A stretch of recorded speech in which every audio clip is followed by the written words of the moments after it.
Bapak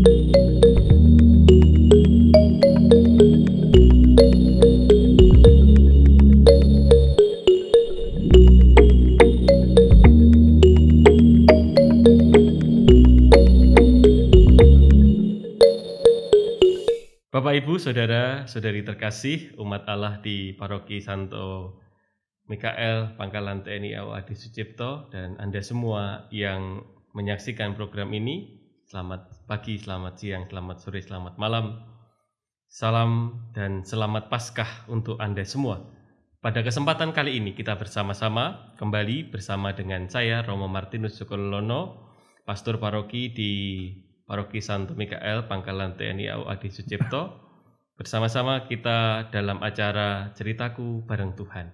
Di hari ini spesial Paskah, kita bersama dengan Romo kita, Romo Vikep Yogyakarta Barat, Romo Alfonsus Rodriguez Yudono Suwondo, yang bersama dengan kita ingin akan bersama-sama berbagi cerita pengalaman hidupnya bersama dengan Tuhan dalam perjalanan kehidupannya. Romo, ini meskipun bagian besar umat kita mengenal, tapi mungkin juga ada umat yang dari tempat lain. Monggo Romo, memperkenalkan diri dulu Romo. Ya. Baik, saudara-saudara, saya Romo Yudono Suwondo, AR Yudono Suwondo. Lengkapnya, Romo Wondo biasa dipanggil. Saya saat ini mengerjakan tugas gereja sebagai Vikaris Episkopal untuk Yogyakarta Barat. Nah, asal saya dari desa di kaki Gunung Seribu di daerah Prambanan. Lalu saya menjadi imam sudah 11 tahun ya Romo ya. Pertama kali ditahbiskan di Bintaran, lalu pindah ke Magelang, Ignatius Magelang, lalu pindah ke Seminari Menengah Mertoyudan sebagai Pamong Medan Pratama. Lalu pindah ke Paroki Santo Mikael Pangkalan TNI AU Adi Sucipto 2 tahun kurang sedikit sebagai pastor rekan Romo Yos Bintoro yang saya hormati, dan 1 tahun meneruskan beliau mengerjakan tugas gereja di tempat ini sampai saya sekarang mendapat tugas baru gitu Romo kira-kira. Iya, Romo, setiap kali ini kan masa Paskah. Di dalam rangkaian Paskah kita memiliki hari Kamis Putih yang umumnya dirayakan sebagai, dalam arti tertentu memang kita sebagai orang Katolik merayakannya sebagai perayaan ulang tahun imamat, dalam arti tertentu imamat dan juga Ekaristi, yang dalam arti tertentu bagaimana imamat itu menjadi bagian dari Ekaristi. Ekaristi ada karena Tuhan memberikan wewenang untuk merayakan perayaan Ekaristi itu kepada imam. Nah, ini sekarang mau mohon cerita Romo. Dulu saya kan mendengar Romo itu kan jadi Romonya berbeda dengan orang-orang lain. Kayak saya itu kan normal-normal saja. Romo itu dulu ceritanya bagaimana kok sampai seminari dan sampai akhirnya ya sekarang jadi Romo ini. Kan kelihatannya sudah tua tapi kok baru 11 tahun imamat gitu dong. Ya, sebetulnya panjang dan saya sudah menulis buku itu. Ada buku yang saya tulis bersama kawan-kawan seangkatan, saudara-saudara saya ber-12, itu buku Kembangi Wong Ngimpi, itu di situ ada semua. Catatan mengenai panggilan saya. Tetapi singkatnya begini Romo. Saya baptis dewasa, baptis sekitar kelas 3 SMP. Tetapi suasana kekatolikan itu sudah ada di rumah saya. Dan imamat saya nggak pernah bisa lepas dari gereja. Gereja yang berkumpul, gereja yang akrab, gereja yang bertumbuh dalam suasana paguyuban.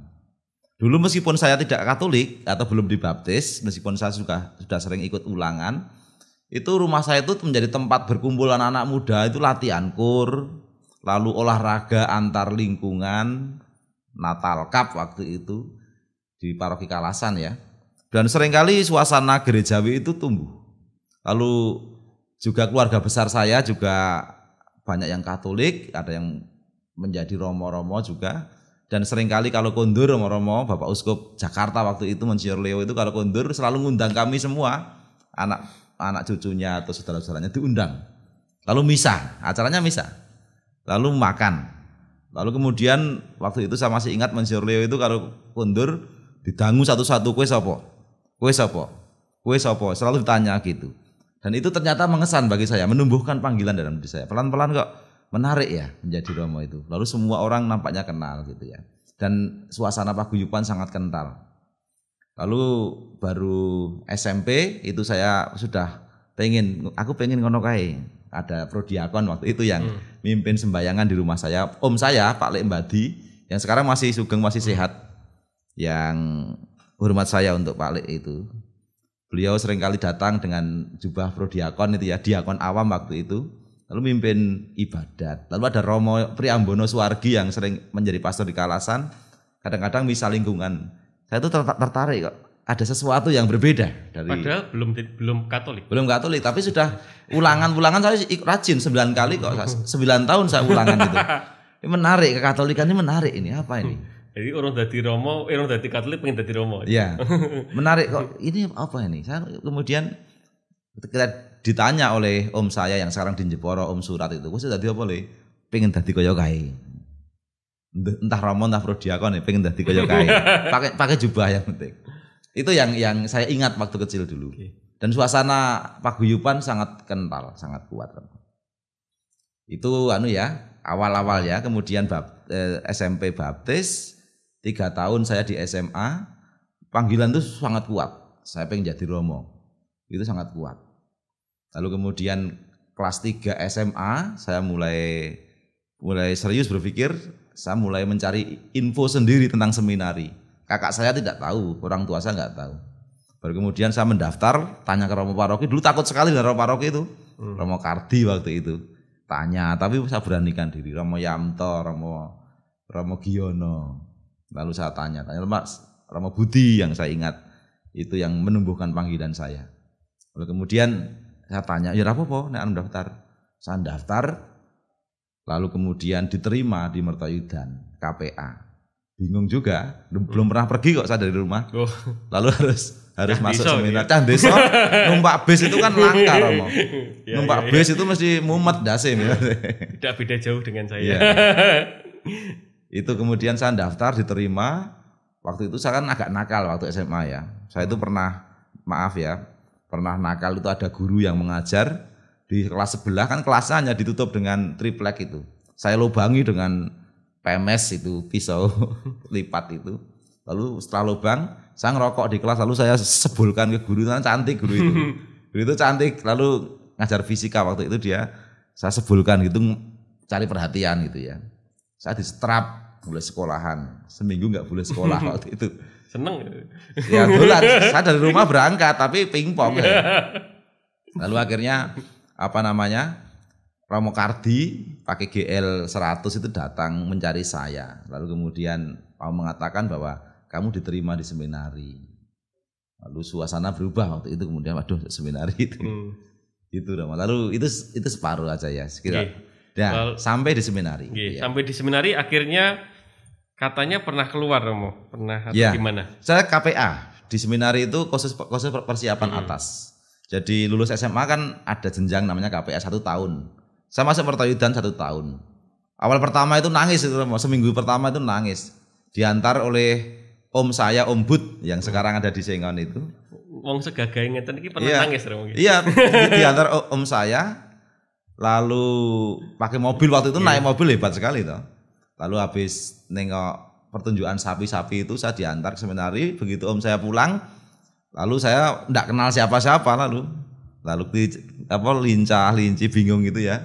Lalu ketika opera itu kerja sore itu selalu disetelkan lagunya itu yang dinyanyikan oleh siapa ya? Suci Dalam Debu itu loh. Ku harap engkau kan terima walau dipandang mata gitu ya. Itu selalu kelingan ngomah itu ya. Bapak neng sawah, simbok di rumah, teman-teman saya di rumah, kelingan nangis. Saya itu di bawah pohon Maune itu nangis itu, pengen pulang tapi nggak berani. Mau terus juga kangen rumah, berat sekali. Itu. Tapi kemudian teman-teman saya juga, saya bersyukur. Teman-teman saya di Merto itu sangat kompak ya. Lalu saya didukung banyak teman. Lalu juga saling mendukung. Bekerja, lalu staf juga mendukung. Lalu akhirnya setahun saya jalani. Saya bersemangat aku masuk lagi, tapi masih ada yang kurang, masih seperti anak-anak kan. Masuk seminari tinggi, masuk ke jenjang berikutnya. Nah, waktu itu kan ya terus Rom. Saya tidak diterima. Itu. Oh. Nah, tidak diterima langsung Januari enggak? Okay. Masuk seminari tinggi tidak diterima. Kemudian saya izin ke Romo Rektor. Romo, apakah saya boleh Romo Mariono? Sekarang masih sugeng gitu, masih sehat Romo Mariono. Hormat Romo Mariono itu. Lalu beliau mengatakan ya sudah kamu sampai akhir. Maksud saya ketika saya sampai lulus KPA nanti saya mau daftar tahun depan, saya punya tiket, punya lulusan. Ini aku pedot tengah jalan kan enggak bisa. Yeah. Akhirnya betul saya enggak diterima, lalu pulang dijemput simbok saya itu. Kakak saya yang Bandung yang sekarang tinggal di Sengon itu jemput saya dengan simbok. Lalu saya dibawa pulang ke rumah. Lalu nganggur karena mau kuliah enggak diterima juga. Di sawah lalu di sawah. Nganggur ditanya orang kok Bali, ra kuat dadi Romo abot ya. Orang-orang di kampung begitu. Ya saya enggak bisa jawab apa-apa, pokoknya pulang gitu ya. Gitu Romo kira-kira awal-awal begitu. Lalu setelah itu Romo Wondo melanjutkan dengan pendidikan sekolah untuk jurusan bahasa Inggris ya Romo, pendidikan. Ya, saya itu kemudian melamar kemana-mana sampai akhirnya saya disarankan oleh pembimbing rohani saya. Waktu itu Romo Sadono Hadi yang kebetulan pernah Pak D saya. Romo Sadono Hadi itu kan pembimbing rohani saya mengatakan, nek kuliah ya apike bahasa Inggris. Besok nek udah dadi Romo meneh kanggo. Karena saya dulu masih makantar-kantar, aku baru metu kemertoidan aku suatu ketika saya akan melanjutkan. Saya yakin akan melanjutkan sebagai imam. Akan masuk lagi, entah kapan. Saya punya greget yang kuat sekali. Meskipun saya keluar tapi semangat imamat saya masih ada waktu itu. Dan saya kuliah sampai lulus di bahasa Inggris itu dalam kesadaran itu Romo. Dalam kesadaran aku harus bali meneh. Yang menyarankan saya ke bahasa Inggris Romo Sadono Hadi. Yesuit yang rumahnya Jali itu, yang dekat dengan Mas Langgono itu. Lalu saya sudah masuk bahasa Inggris. Romo Ruki yang sekarang di IPAK juga kan pembimbing rohani saya juga. Dia menyarankan bahasa Inggris apa itu? Enggak apa-apa. Itu. Jadi saya masuk bahasa Inggris karena memang disarankan. Tetap pengen jadi Romo. Tetap pengen jadi Romo. Gitu. Ya, makanya pada akhirnya setelah itu bekerja ya Romo ya, setahun di Bandung gitu. Sebetulnya begini, saya waktu setelah lulus, saya itu kan lulusnya angel. Saya gawainnya dolan, saya itu suka bal-balan. Kiper kampus itu kan saya dulu. Kiper Sarjana Wiyata itu semenjak Mas Irwin Syah Ginting pensiun lulus, lalu lengsernya ke saya, kiper utama di Sarwi. Pagi kiper, ya, bengi remi. Pokoknya bengi remi. Lalu pagi itu bar kuliah bal-balan. Sampai kemana-mana saya bal-balan. Sampai akhirnya sudah saya meneruskan itu aja.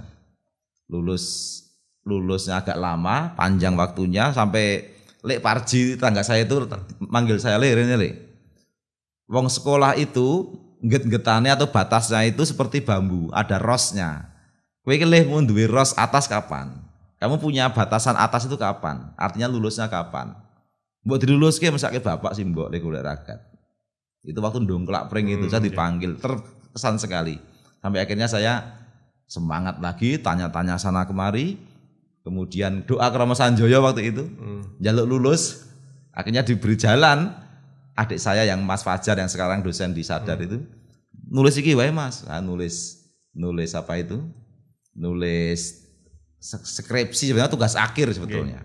Tulis, kemudian saya lulus, Pak Yohanes Suyono yang sekarang di Jayagan itu yang membimbing saya waktu itu, dan sampai lulus. Akhirnya saya mau daftar ke Romo Windyo waktu itu. Romo sama mendata seminari sekarang teruskan dulu aja kerja dulu biar punya pengalaman maneman. Lalu akhirnya saya masuk lagi. Romo Yamto juga menyarankan lulus terus kerja dulu baru nanti masuk gitu. Baik Romo, lalu masuk lagi kok sih gelem lebu nggih. Pacarnya sakit lho pada Romo nggih. Iya. Ya, saya enggak mau ingat-ingat ya itu kisah kaum muda. Saya juga senang berteman akrab dengan teman-teman perempuan dan sebagainya. Saya punya teman. Iya. Baik Romo, terima kasih. Lalu perjalanan kita singkat cerita akhirnya Romo ditahbiskan tanggal 27 29 Juni. Hari Raya Petrus Paulus. 29 Juni tahun 2009 ya. 2009 sampai sekarang. Nah, Romo ketika ditahbiskan, Romo itu mengambil moto panggilan apa Romo? Untuk merenungkan sekian panjang mungkin perjalanan imamat gitu. Iya.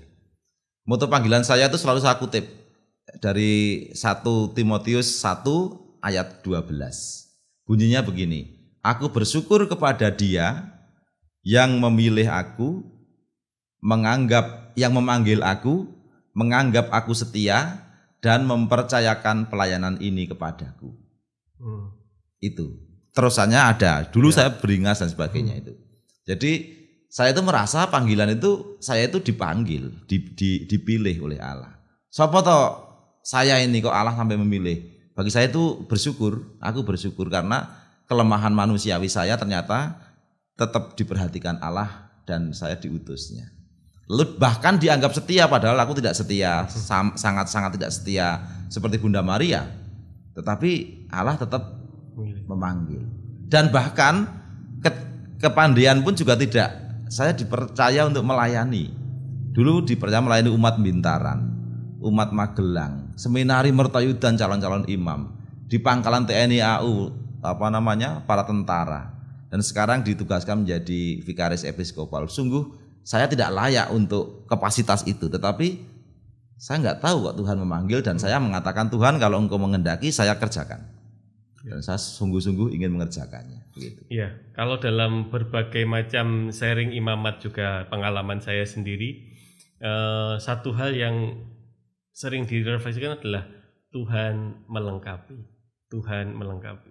Dalam pengalaman panggilan Romo dengan apa yang dimotokan tadi, pengalaman Tuhan melengkapi panggilan itu 1-2 mungkin Romo pengalaman. Ada pengalaman banyak ya, tapi 1-2 ya. Saya itu dilengkapi pernah suatu ketika itu saya melayani minyak suci. Dan waktu itu saya habis misa itu Pak, waktu itu ya masih semangatnya tahu saya masih muda. Misa itu sampai 5 kali saya itu hari Sabtu. Karena keadaan, situasi dan sebagainya, misa sampai 5 kali pagi. Karena romonya pada sakit. Karena banyak teman-teman yang gerah waktu itu. Terus malam-malam itu saya udah capek sekali dan tidak kuat apa-apa itu Mas Romo. Saya tidur jam 12 itu tidurnya sampai enak, turu-turu kelisak-kelisik itu. Lalu saya kan nggak pernah matikan HP. Lalu ada telepon dan waktu itu masih gelap itu Bintaran itu, masih waktu di Bintaran saya. Ya sudah dipanggil, saya segera datang. Begitu saya datang, lalu saya langsung minyak suci. Dan setelah minyak suci, saya itu tidak langsung pulang. Saya itu di sana minum, diberi minum oleh keluarga, saya minum. Sebelum saya pulang itu sudah sedo. Jadi itu pengalaman luar biasa bagi saya, kok Tuhan kok nggugah aku, padahal saya kesel banget. Itu pengalaman saya dilengkapi oleh Tuhan. Maka nyuwun sewu ya, yang namanya minyak suci bagi saya sangat penting. Apapun situasinya kalau iso berusahalah. Bisa kuat tenaga karena itu momentum. Telat sedikit engkau hilang. Maka sungguh yang saya hayati itu. Saya pernah dilengkapi oleh Tuhan sedemikian rupa kok. Termasuk saya flashback lagi ya, waktu yang saya Simbah Mangun Winarso itu kan dulu gerah yang tinggal di Sengon itu. Lalu kemudian waktu itu minyak suci goleki Romo. Lalu yang dicari Romo Sadono, tapi yang saya dapat Romo Beni Bambang Sumintarto dari Kalasan. Beliau kersa rawuh ke tempat Simbah padahal bukan parokinya, itu minyak suci. Setelah di minyak suci Simbah lesedo tenang sekeco. Itu pengalaman Tuhan melengkapi melalui sakramen itu, salah satunya loh, padahal begitu banyak, ada banyak, tapi salah satunya cara yang saya alami seperti itu. Ya itu dalam banyak pengalaman saya sendiri juga mengalami. Ya inilah pengalaman saya sebagai seorang imam, kita sebagai seorang imam diutus untuk menemani yang mau berpulang. Baik Romo, dalam proses perjalanan ini kan Romo akhirnya pernah diutus dan tinggal di paroki kita, di paroki TNI AU ini. Menurut jenengan, dan satu hal yang saya pelajari dari apa yang jenengan kembangkan di tempat ini adalah apa yang disebut sebagai gereja yang sumadulur, gereja yang akrab, gereja yang bersaudara, membentuk paguyuban seperti yang jenengan nikmati dalam arti tertentu pada waktu kecil. Bagaimana Romo selama ini dikembangkan di paroki kita ini gereja yang sumadulur? Ya. Mungkin saya nggak tahu ya, saya mengalir ya Romo ya. Di sini saya mengalir sebagai wondo yang asal dari desa dengan situasi yang ada. Dan waktu itu memang saya sangat terpengaruh sekali oleh kuliah eklesiologinya Romo Gito. Dari kata eklesiologi, gereja itu kan eklesia. Eklesia itu kumpulan. Kumpulan yang kemudian ada Roh Kudus di tengah-tengahnya. Itu saja yang dalam pikiran saya. Bagaimana gereja itu menjadi eklesia. Gereja itu menjadi kumpulan kumpulan umat yang di dalamnya ada Roh Kudus yang menuju kepada Allah. Itu spirit dari Lumen Gentium sebetulnya. Yang dikembangkan Romo pasti lebih memahami ini. Bagaimana eklesia itu tumbuh. Gereja itu tumbuh. Maka gereja Pangkalan tentu ada potensi besar untuk ke sana. Lalu kemudian saya mencoba dengan Romo Yos waktu itu ngerang-ngerang lagu Mars itu loh. Dan Mars itu kan nuansa eklesianya kuat. Kalau penjaringan semua nggak teke, na na na na na na na na akrab dan rukun, itu notnya monggo ya. Tetapi syairnya itu sungguh saya tangkap betul dari pikiran saya, pikiran kita, pikiran gereja mengenai eklesia. Gereja yang berkumpul, ada Roh Kudus, lalu berjalan menuju Allah. Dan itu yang nampaknya spirit itu sangat ingin saya wartakan, moga-moga di mana-mana ya Romo ya. Dan kita semua para imam mewartakan eklesia. Bahwa ada yang keliru 1, 2, iya manusia. Kita tidak sempurna. Kita bahkan pendosa yang dikasihi Allah kan. Tetapi untuk mewujudkan eklesia itu ada kok energi semangat. Baik orang muda, orang tua, anak-anak bisa membuat eklesia itu. Gereja yang berkumpul di mana Roh Kudus hadir dan menyemangati itu. Itu Romo yang dalam pikiran saya, bukan itu ide saya, bukan itu ide Roh Kudus kok. Ide gereja kok itu. Saya hanya menerapkan saja bagaimana caranya. Ya. Kalau di sini sendiri pengalaman-pengalaman mengesan gimana Romo di paroki kita di Pangkalan ini? Ya, pengalaman mengesan tentu saja banyak. Apa ya yang paling mengesan itu? Yang kalau mengesan itu banyak toh, tapi kalau yang paling ya bagi saya pengalaman ekaristi mingguan di sini itu juga mengesan. Misalnya saya misal mencoba untuk waktu itu belum pandemi ya, keluar rumah tidak langsung pulang, masih sempat bercakap-cakap beberapa. Itu sebenarnya kesukaan saya itu. Ngobrol suasana itu ya. Jadi gereja yang itu berkomunikasi. Tetapi lebih daripada itu pengalaman-pengalaman pastoral juga di sini sangat mengesan kok Romo. Pernah suatu ketika saya dengan teman-teman muda yang sekarang aktif juga yang waktu itu spontan, pengalaman spontan itu malah mengesan.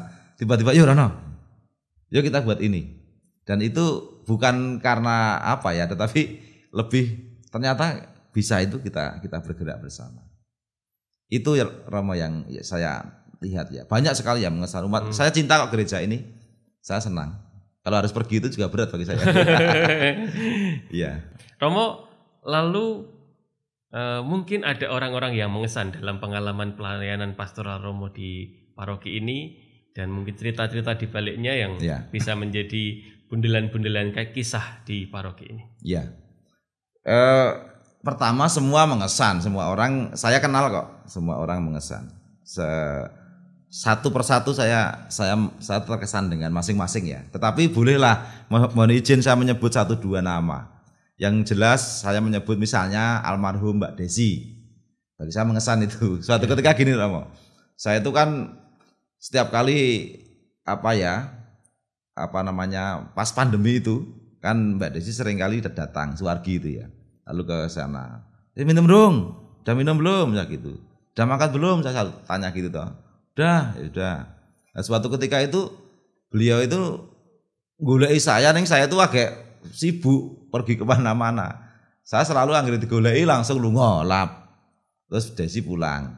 Goleki meneh tiba-tiba aku wis mangkat nang Harjolo kita atau kemana lunga meneh. Lah ketemu sampai akhirnya itu dilapori mau goleki Desi terus. Apa ya aku bingung aku dindawneke apa ya bingung aku disengeni apa. Ternyata dia naik ke atas itu nunggu saya. Saya dari kamar keluar bentuk ngapa kowe? Bilang bahwa kacamatanya rusak. Oh ya, rusak to kacamatamu. Dandake rusak kok.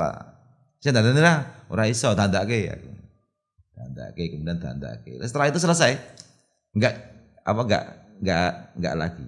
Salah satunya itu. Artinya kadang-kadang kita itu punya anggapan dulu sebelum kita melihat bertanya langsung apa to sing tok perloke.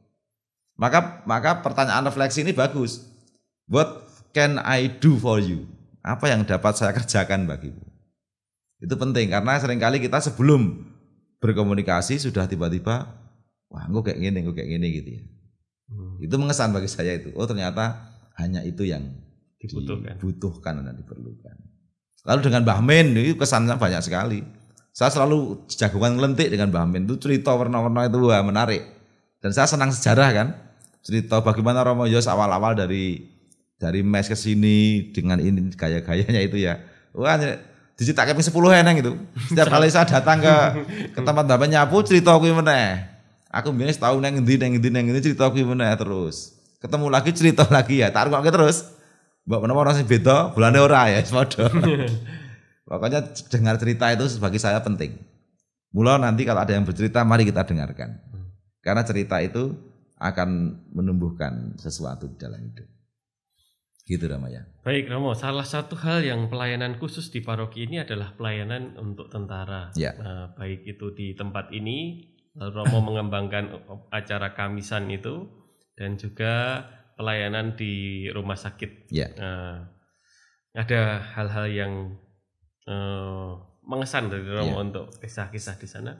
Sebelumnya saya lengkapi ya Romo ya. Selain untuk para anggota TNI itu ada yang aktif, ada yang untuk rumah sakit. Seringkali juga teman-teman taruna itu juga datang ke sini hari Minggu waktu itu, lalu kita bisa ngobrol-ngobrol sebentar.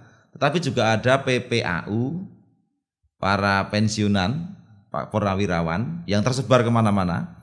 Juga ada Bu Nancy itu seringkali membawa orang ke sini. Perip saya pernah bertemu dengan mereka dan bercakap-cakap dengan mereka. Itu juga bagian dari layanan kita. Yang bagi saya, pelayanan bagi teman-teman atau saudara-saudara dari TNI AU adalah bahwa hidup yang dialami setiap hari itu seringkali penuh dengan tugas yang tiba-tiba. Dan itu kalau tidak hati-hati itu bisa membuat kita kering. Maka dibutuhkan sebetulnya di paroki ini adalah imam yang sungguh-sungguh imam. Yang adalah bapa bagi semua umat. Lalu ketika mereka dengan pimpinan pasti ada toh dengan macam-macam. Ada tempat oase gitu loh. Oasenya itu gereja. Termasuk ono kopine, ono wedange, ono tempat yang nyaman untuk lungguh-lungguh. Karena apa di tempat-tempat tertentu tentu saja mereka dengan disiplin tinggi, tentara itu mesti jos disiplinnya gitu. Nah, perlu ada saat-saat oase lah. Gereja mestinya menjadi hadir di situ. Malah gerejane kok tentara lah repot nanti. Nanti ra ono nggon liya. Tetapi itu yang kemudian saya pikirkan, bagaimana gereja ini menjadi oase bagi rohani bagi tentara. Pernah saya itu menulis buku doa awal-awal itu diterbitkan Kanisius, buku doa Katolik untuk anggota TNI Polri. Masih ada bukunya itu. Neng timbuh aku kebagian. Saya malah ada 1-2 itu. Tapi maksud saya itu doanya itu pendek-pendek dan wadah nyaman di saku. Sehingga nanti kalau tiba-tiba berdinas di pos atau di mana buka sidik. Nah, misalnya itu. Itu kan pendek doanya tetapi bisa direnungkan mendalam. Itu sebetulnya juga dari keprihatinan saya bahwa oase rohani itu penting untuk saudara-saudara kawan-kawan di TNI AU. Bahwa di dinas dengan disiplin pendidikan pembinaan yang hebat saya percaya. Saya serahkan pada komandan soal itu. Soal pembinaan karakter, pembinaan apa ini namanya? Kedisiplinan, pembinaan kesejahteraan, bina mental, lanut tidak kurang akal. Tetapi yang rohani bagi orang Katolik, gereja harus ngambil peran. Ya, baik Romo. Oke. Sekarang mari kita lanjut Romo ya. Kalau kita sebagai gereja di paroki kita, lalu Romo akan tindak, mungkin ada hal-hal yang bisa dipesankan sedikit banyak kepada kami-kami yang di paroki ini Romo. Ya, satu pesan yang terus akan saya dengungkan, saya pernah menulis di sebuah blebekan batu itu ya. Yang jelas kita harus sadar bahwa kita itu dipanggil dipilih, diberkati, dan dipecah, diutus. Itu kesadaran pokok yang harus ada. Orang Katolik karena baptis itu dipanggil dan dipilih, bahkan diberkati. Itu yang pertama, sadar bahwa saya dipilih, diberkati, dipanggil, dan diutus. Yang kedua, kita diajak juga setelah kesadaran akan panggilan itu, diingatkan terus panggilan itu. Kemudian yang kedua, kita diajak untuk bersinergi, artinya kerjasama. Tidak semua orang seide, tetapi ketika ada dirijen yang bisa mengkolaborasi, menata itu, nanti gereja ini tumbuh. Ada yang berpotensi di bidang bunga, di bidang pakaian, di bidang bersih-bersih, di bidang liturgi banyak. Maka perlu dirijen yang sungguh-sungguh penting. Lalu yang berikutnya adalah tetap gembira. Gembira karena apa? Kita tuh gereja yang diberkati kok. Kita nggak usah takut karena ini dan itu. Kegembiraan kita di paroki ini akan naik turun. Yeah. Ada saatnya kita nyaman dengan situasi, ada saatnya kita tertekan dengan situasi. Pasti ada. Seperti gereja perdana kan dulu awal-awal mengalami persekusi, ada saatnya nyaman. Justru situasi-situasi itu nggak boleh menyeret gereja ini, tetapi situasi-situasi itu hendaknya disikapi oleh gereja ini dengan kegembiraan sejati. Karena apa? Karena kita diberi roti ekaristi, kita dibaptis, kita diberkati. 3 hal itu, Romo. Bergembira, sadar diutus, bekerja sama. Gitu, Romo. Baik, terima kasih Romo. Bapak Ibu dan saudara-saudari terkasih, kita belajar banyak dari pengalaman Romo Wondo tentang berbagai macam hal yang dialami sebagai pribadi yang mengikuti Tuhan, melaksanakan tugas gereja di berbagai tempat, yang menyadari bahwa ya Tuhan tidak menginginkan orang yang sempurna, tapi Tuhan melengkapi ketidaksempurnaan pribadi seorang imam. Dan ini menjadi terus digaungkan. Gereja bersyukur atas kehadiran para imam yang terus-menerus ikut melayani dan menjadi tangan Tuhan untuk menyapa umat dalam berbagai karya. Kita bersyukur untuk pelayanan Romo Wondo di tempat ini. Pada waktunya Romo Wondo akan melanjutkan pelayanan di Wates untuk pelayanan sebagai Vikaris Episkopal di Yogyakarta Barat, yang selama 6 bulan ini pusat gereja keuskupan Jogja Barat ada di Pangkalan bersama-sama dengan kita di tempat ini. Nah, Romo mungkin 1-2 hal untuk merangkum perjalanan Romo sampai saat ini. Bagi Romo itu Tuhan itu siapa? Atau doa itu apa bagi Romo? Pertama jawab aja, Tuhan itu adalah sahabat yang paham betul siapa saya, yang mengerti betul apa yang saya butuhkan dalam saat-saat berat maupun ringan. Yang kedua, doa itu adalah tindakan pengharapan. Ketika saya suatu ketika mentok dalam ini dan itu, doa itu tindakan pengharapan. Dan itu seringkali kalau saya bicara kemana-mana itu di komisi liturgi waktu itu, doa itu tindakan pengharapan. Seringkali dengan doa banyak hal yang terbuka. Oh, yang sudah mentok ketemu nih. Padahal ada jalannya. Ini kan pikiran kita seringkali mentok. Maka ketika kita berpikir itu batasnya ada, itu kita melambung itu melalui doa. Doa itu tindakan melambung nih, cara kita berhubungan dengan Panglima itu tindakan melambung kita kepada Allah. Baik Romo, terima kasih untuk ini. Lalu kalau sekarang ini kan hari Paskah, ini hari Paskah Tuhan bersama dengan umat. Mungkin Romo memberi 1-2 kata pesan atau apa Paskah bagi Romo Wondo itu apa? Ya, Paskah tentu saja saya renungkan lengkap dengan tugas saya sebagai imam, sebagai ordinaris, sebagai gereja ya. Bahwa pertama, Paskah membantu kita untuk bertumbuh dalam iman. Iman kita tumbuh, apalagi di masa pandemi ini, iman kita tumbuh. Dengan berbagai macam kesulitan, ternyata iman kita tumbuh. Yang kedua, Paskah mengajak kita untuk berkembang dalam harapan. Harapan kita juga ada, terus-menerus kita berharap bahwa nanti akan ada saat ini, vaksin macam-macam, ikuti saja. Protokol kesehatan ikuti, dan itu nanti akan akan menumbuhkan harapan. Dan yang ketiga, Paskah memberi kita daya untuk berbuat kasih. Yesus memberi contoh kepada kita dengan kematiannya di salib. Maria memberi contoh kepada kita seperti patung Pieta itu. Yang lain pergi, Maria duduk memangku jenazah Yesus. Sama seperti ketika dia memangku bayi Yesus. Bayangkan, seorang ibu menyaksikan lahirnya anaknya dan matinya anaknya. Dan dia mengatakan, aku ini hamba Tuhan, jadilah padaku menurut perkataan. Itu luar biasa. Baik, terima kasih. Saya sendiri mengucapkan selamat Paskah untuk Anda semua. Kita bersama-sama bersyukur untuk segala pengalaman dan segala pesan yang baik yang dihaturkan dan disampaikan oleh Romo Wondo untuk kita dalam berbagai pengalaman selama pelayanan di tempat ini dan juga sampai hari ini bersama-sama dengan kita. Bapak Ibu dan saudara-saudara terkasih, Romo Wondo seorang pribadi yang dulu Wondo kecil, yang berjuang di desa, yang berjuang ketika masuk seminari, berjuang mencintai gereja, kuliah, tapi terus masih kembali dan Tuhan memanggilnya untuk menjadi imam sampai hari ini. Beliau punya pengalaman bersama dengan Tuhan. Saya juga punya pengalaman bersama dengan Tuhan. Anda semua punya pengalaman bersama dengan Tuhan.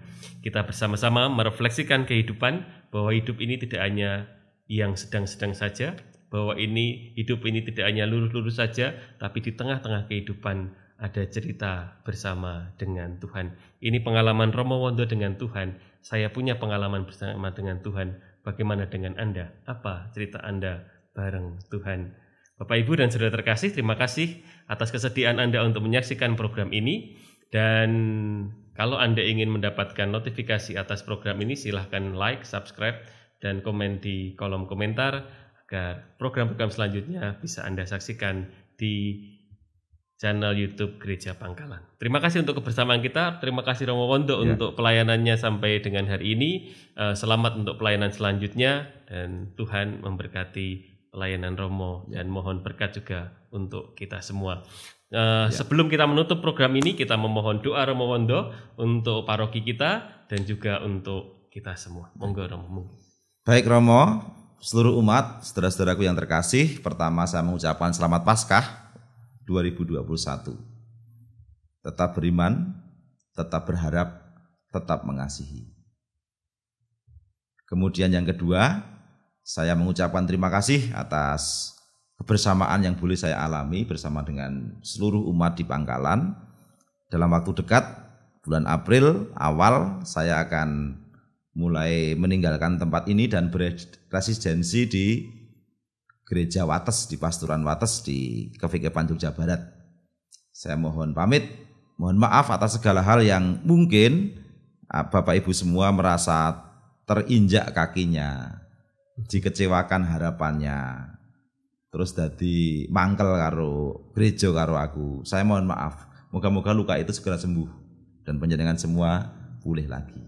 Kita akan tetap berjumpa dalam aneka macam kesempatan. Kalau nanti rawuh ke Wates, saya mau persilahkan untuk mampir di alun-alun, jajan yang alun-alun, gitu ya.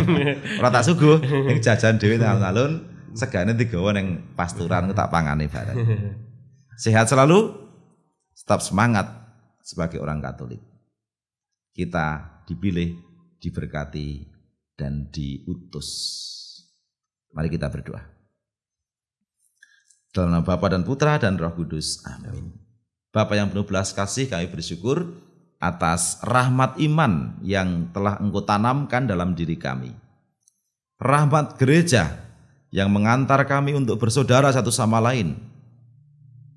Rahmat Ekaristi yang memungkinkan kami untuk menimba kekuatan senantiasa dimanapun kami berada. Kami Engkau ikat dalam persaudaraan yang sama, Yesus yang sama, Ekaristi yang sama ya Tuhan. Semoga karena Ekaristi yang telah Engkau anugerahkan kepada kami, yang hari-hari ini bagi beberapa kalangan menjadi kerinduan yang amat sangat. Semoga karena kekuatan Ekaristi itu kami semakin kokoh di bersaudara satu sama lain. Semoga gereja ini, Gereja Santo Mikael, Pangkalan TNI Angkatan Udara Adi Sucipto, semakin teguh berdiri sebagai komunitas, sebagai paguyuban yang akrab dan rukun yang bersaudara, yang menjadi saksi bahwa ada Yesus di sana. Untung ada gereja Katolik di Pangkalan yang menjadi kekuatan bagi orang untuk meneruskan tugas-tugasnya.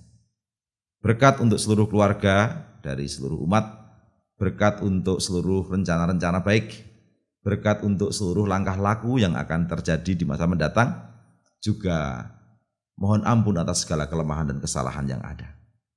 Semoga kita semua dilindungi, dibimbing, dan diberkati oleh Allah yang Maha Kuasa, Bapa dan Putra dan Roh Kudus. Amin. Terima kasih untuk Anda semua dan berkah dalam. Ya.